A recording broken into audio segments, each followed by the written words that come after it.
آئے تھے، اللہ کے بندوں کا اللہ سے رشتہ جوڑنے کے لیے آئے تھے۔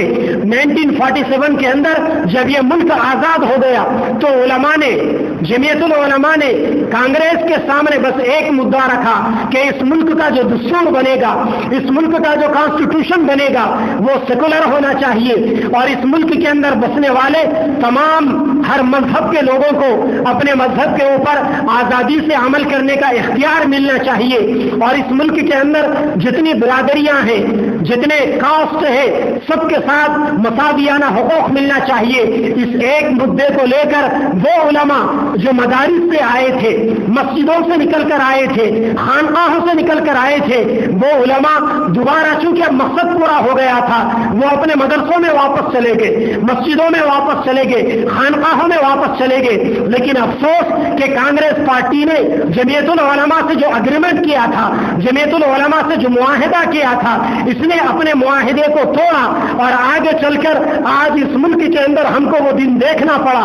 آج آسام کے اندر NRC کا جو مسئلہ اٹھ بیٹھا ہے، 40 لاکھ مسلمانوں کی شہریت کے اوپر جو تلوار لٹک رہی ہے، آگے چل کر اس ملک کے اور صوبوں کے اندر بھی ممکن ہے کہ ایسے مسائل کھڑا ہو۔ یہ مسائل محض اس بنیاد پر پیدا ہوئے کہ بعد میں حکومت کرنے والوں کی نیتیں صحیح نہیں تھی، انہوں نے قانون کی پاسداری نہیں کی، جس کا نتیجہ یہ ہے کہ آج ہمیں ہمارا یہ ملک ٹوٹتا ہوا نظر آتا ہے، اس ملک کے اندر نفرتیں عام ہوتی ہوئی نظر آتی ہے۔ اسی لیے بحیثیت جمعیت العلماء کے، بحیثیت علماء کے اور بحیثیت مسلمان کے ہماری یہ ذمہ داری ہے۔ کل بھی جب انگریز یہاں پر قابض تھا، ہم نے انگریزوں کو یہاں سے نکال کر واپس اس کے گھر کو واپس لوٹا دیا، چونکہ یہ ملک پہلے سے ہی گنگا جمنی تہذیب کا گہوارہ تھا، اور اس ملک کی شان امن اور آشتی کے اندر تھی۔ اس ملک کی پہچان آپس میں بھائی چارگی کے ساتھ رہنے کی تھی۔ یہی وجہ ہے کہ آج بھی جمعیت العلماء کا یہی مدعا ہے، جمعیت العلماء کا یہی نعرہ ہے۔ اس کے لیے جمعیت العلماء قومی کانفرنسیں کرتی ہے، اس کے لیے جمعیت العلماء بھائی چارگی کے نام پر، قومی یکتا کے نام پر بڑے بڑے پروگرام کرتی ہے۔ اس کے لیے جمعیت العلماء ہندو مسلمانوں کی فیس ریالیاں نکالتی ہے۔ آج بھی مسلمانوں کا یہی مطالبہ ہے، آج بھی جمعیت العلماء کا یہی مدعا ہے کہ اس ملک کے اندر رہنے والے تمام شہریوں کو برابر کا انصاف ملنا چاہیے، اور ہر مذہب کے ماننے والوں کو ان کے مذہب کے اوپر آزادی کے ساتھ عمل کرنے کی آزادی ملنی چاہیے۔ یہی اس ملک کی شان ہے، اور اسی بات کے اندر اس ملک کی خوبصورتی ہے، اور اسی بات کی گواہی اس ملک کا کانسٹیٹیوشن دیتا ہے۔ آگے چند دنوں کے بعد ہم 15 اگست منانے والے ہیں۔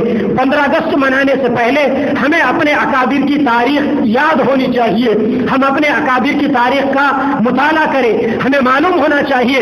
یاد رکھو، جو قوم تاریخ سے سبق حاصل نہیں کرتی وہ قوم دنیا کے اندر کبھی ترقی نہیں کر سکتی۔ اللہ نے قرآن مجید کے اندر جہاں بہت ساری باتوں کو بیان کیا، وہی اللہ نے قرآن میں پچھلی قوموں کی تاریخ کو بیان کیا۔ تاریخ کو بیان کرتے ہوئے اللہ نے جگہ جگہ پر ارشاد فرمایا، فَاعْتَبِرُوا يَا أُولِي الْأَبْصَارِ وَمَا يَعْقِلُهَا إِلَّا الْعَالِمُونَ، اے عقل مند لوگوں عبرت حاصل کرو، اور عقل مند لوگوں کے علاوہ، علم رکھنے والے لوگوں کے علاوہ کوئی اس کو جان نہیں سکتا۔ اسی لیے اپنے گھروں کے اندر اپنی آنے والی نسلوں میں تاریخ کا مطالعہ ان کے سامنے رکھنا چاہیے۔ آج پلاننگ کے تحت تاریخ کی کتابوں کو بدل دیا گیا۔ آج ہم جو تاریخ پڑھتے ہیں ان تاریخوں کے اندر ہمیں اپنے بڑوں کی قربانیاں دور دور تک نظر نہیں آتی۔ ایک مولانا ابوالکلام آزاد کے، ایک حسرت موہانی، اور مولانا محمد علی جوہر اور مولانا احمد علی کے، یہ 4-5 ناموں کے علاوہ ہمیں کوئی نام اور نظر نہیں آتا۔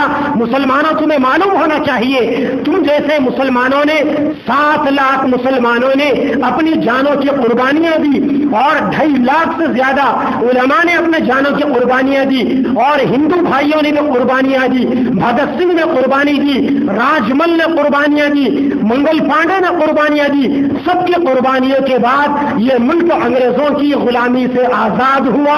اللہ تعالیٰ سے دعا ہے کہ اللہ تعالیٰ ہم سب کو اپنے اکابر کی قربانیوں کو یاد کرنے والا بنائے، اور گزری ہوئی تاریخ سے سبق حاصل کرنے والا بنائے۔ وآخر دعوانا الحمدللہ رب العالمین۔